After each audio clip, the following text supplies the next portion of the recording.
Hello Aries, welcome to Divine Debut. This is Kathy speaking. This is your January 15th until the 31st. So this is the second part of January 2019. I'm doing quick readings. They're going to be short. I have done Jupiter in all the signs. If you're interested, the readings are up. I'm also doing the first half of the year, January till June. So for those of you that are interested in the second part of the year, in a couple of weeks, those readings will be on VIMEO. So ready for purchase. Let's see what's happening end of January for Aries. And we've got the Empress. This is beautiful. The Empress. That's the general energy. Okay, and I will be taking 3 cards, dear Aries. So, past, present, future. Now, timing is very fluid in the tarot, so it may not resonate 100% time-wise, but listen to the messages. I'm sure that you can, most of you, will receive some sort of a message from this reading. So Sun, Moon and Rising, Aries. Let's see what's in store.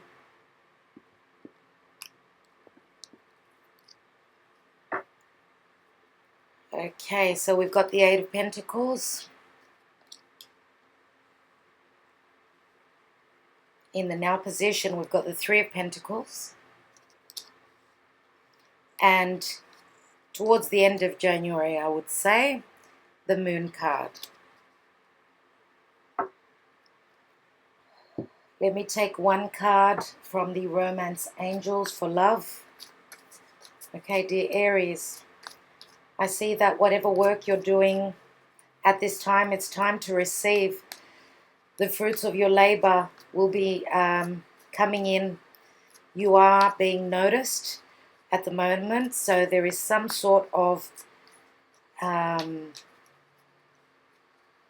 abundance, something new you have given birth to. The Empress is a number 3. She speaks of expansion and growth. Let's see what the love card, what's happening romantically. Children. Your love life is being affected by children. That is incredible. Well, we've got the child here. So for those of you that don't have any children, then maybe your partner is dealing with children that they have from their own past relationship, let's say. The children card can speak of someone that you used to play with when you were a child, someone that you shared time with, innocence, there was trust. Children are, innocent, beautiful souls. And there is a sense of youthfulness here with this card. So this is like a deep understanding. If this is not concerning children, then the Empress card can speak of something that has been born. Usually the Empress, I would say, is about the future. In the next 6 months, something will manifest. But in this deck, and I have the cards that I'm using in the description box below, they're all named there. So the Empress here is saying that something has already begun.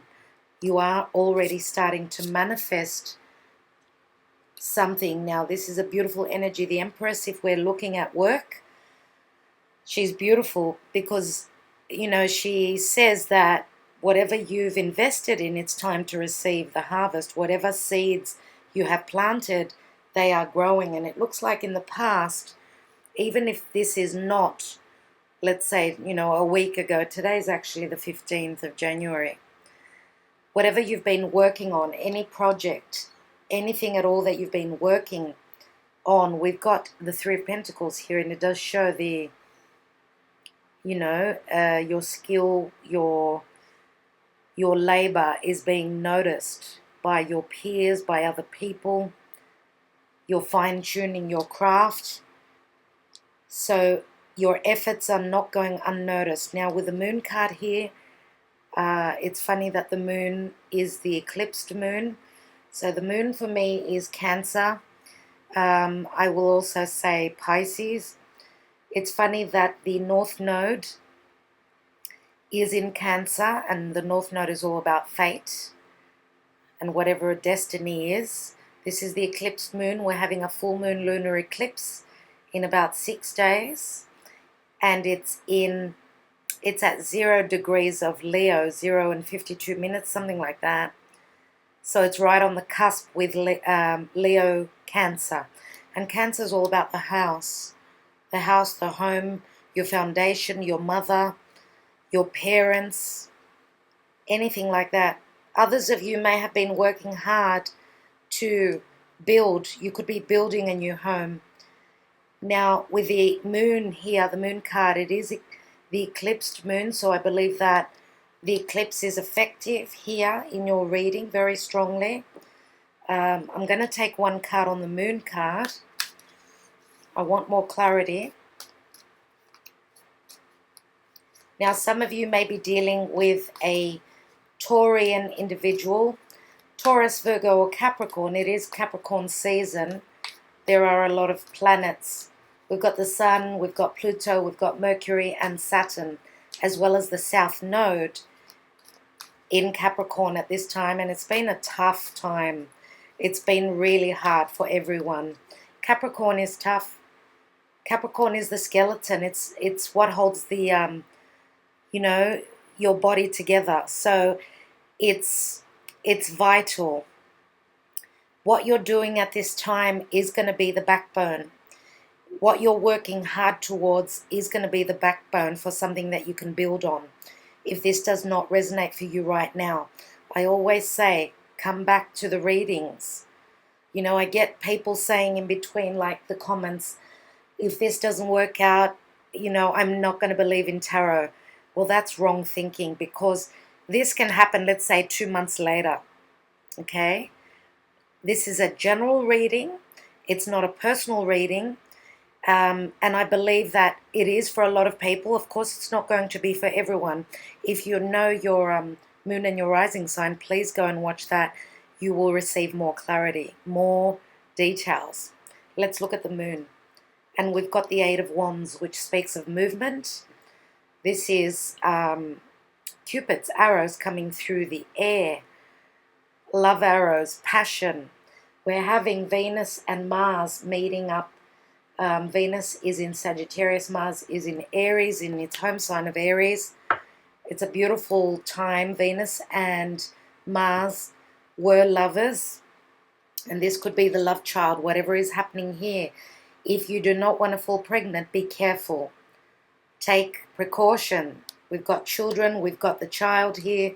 The Empress manifests, as I say. She is a number 3, so it speaks of expanding. Growing your waistline could be. Venus is almost coming up to Jupiter. Jupiter expands on everything. So we're looking forward to a lot of love coming through. Venus is love, what we value. It's also projects. So this is beautiful energy for me. Okay, Venus and Jupiter. Jupiter in its home sign of Sag. Sagittarius is a beautiful sign. It's very happy-go-lucky. It's truth. It's fire. Okay, some of you may be dealing with a Sagittarian. Okay, here we've got the Empress, as I said.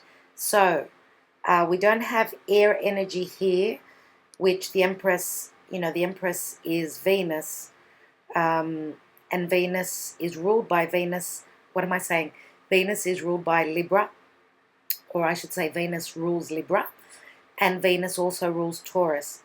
So we've got Taurus here. We've got some of you, you may be dealing with someone who's got their moon or rising in Libra. Now Libra is all about partnership, okay, relationship of any sort, business or otherwise, romantic. So things are unknown. There is a sense of fear here. Some of you may be seeing dreams, and the messages will be coming in you know, whatever you see, whatever messages you see through your dreams, I believe that the messages are going to come through right after. Yeah. Let me take a couple of Sibillas for you. As I said, these are messages that will be quick. Now, some of you, as I said, your love life is being affected by children. So for those of you that are falling pregnant, you may be, you know, moving in together. You may be committing. Now, I want to say friendship as well. We've got a couple of dogs here. So friendship, we're talking about friendship as well. Some of you may have a new friend that is coming through. Someone who is offering you something new. I would like to look at the Empress, of course, with the Sibillas. Now, these are also messages through social media, okay? So, again, travel, flying through the air, quick travel, anything to do with family, the parents. Some of you may be leaving work for a while to travel urgently, I feel. And once you travel, I believe that the energy of the Empress will be in effect. And because Venus is blessing you here, whether this is love, this is manifestation, anything physical and tangible, we've got Pentacles here. Some of you could be even traveling for work unexpectedly. Let's look at the Empress. So we've got pleasant conversations. This is like the Ace of Cups. We've got the Fortune card, Wheel of Fortune like. Okay, this is the energy of Jupiter and Sagittarius. Some of you may be traveling overseas unexpectedly. And we've got Speranza, which can speak of fear, but it can mean hope. There is hope for change. For those of you that have been trying to fall pregnant, things are changing. Your efforts will be rewarded. And for those of you that are trying. Keep that passion going, right? Now, Sagittarius is all about foreign places and people. Furthering your education. Some of you are educating yourself on something. You're fine-tuning your skills. So maybe you are completing some studies. Sagittarius is all about higher education. It's about the truth, seeing the bigger picture. And Jupiter squaring Neptune, Jupiter in Sag, as well as it's squaring, which is a difficult aspect, over to Neptune. Be careful with illusions, with over extending yourself, being over optimistic. So we've got two polar opposites. That's the way I see Jupiter and Neptune. It's either you're really wearing 10 sets of glasses, you can't see anything ahead of you. There's so much illusion. The moon can be illusion. But we've also got Jupiter and Neptune being in Pisces. It's very strong. Neptune is spirit. And Jupiter, Sagittarius is spirit as well. So the divine is speaking here. It is, bringing you luck. I believe that there is luck here as well with the Fortuna. All right, Aries. So for those of you that are falling pregnant, I believe that this child is going to be a very lucky child. Okay, it's going to bring you a lot of love. A lot of love is coming through. And I believe that with the moon card here, and in relation to family, whatever communication you have with family, unexpected and information, communication that you did not expect, it's coming in quickly and it is positive. Okay? All right. Thank you, Aries. I will leave you with that. Thank you so much for liking, sharing, and subscribing, as well as commenting. All the best for mid to end January. Thank you again. Talk to you soon.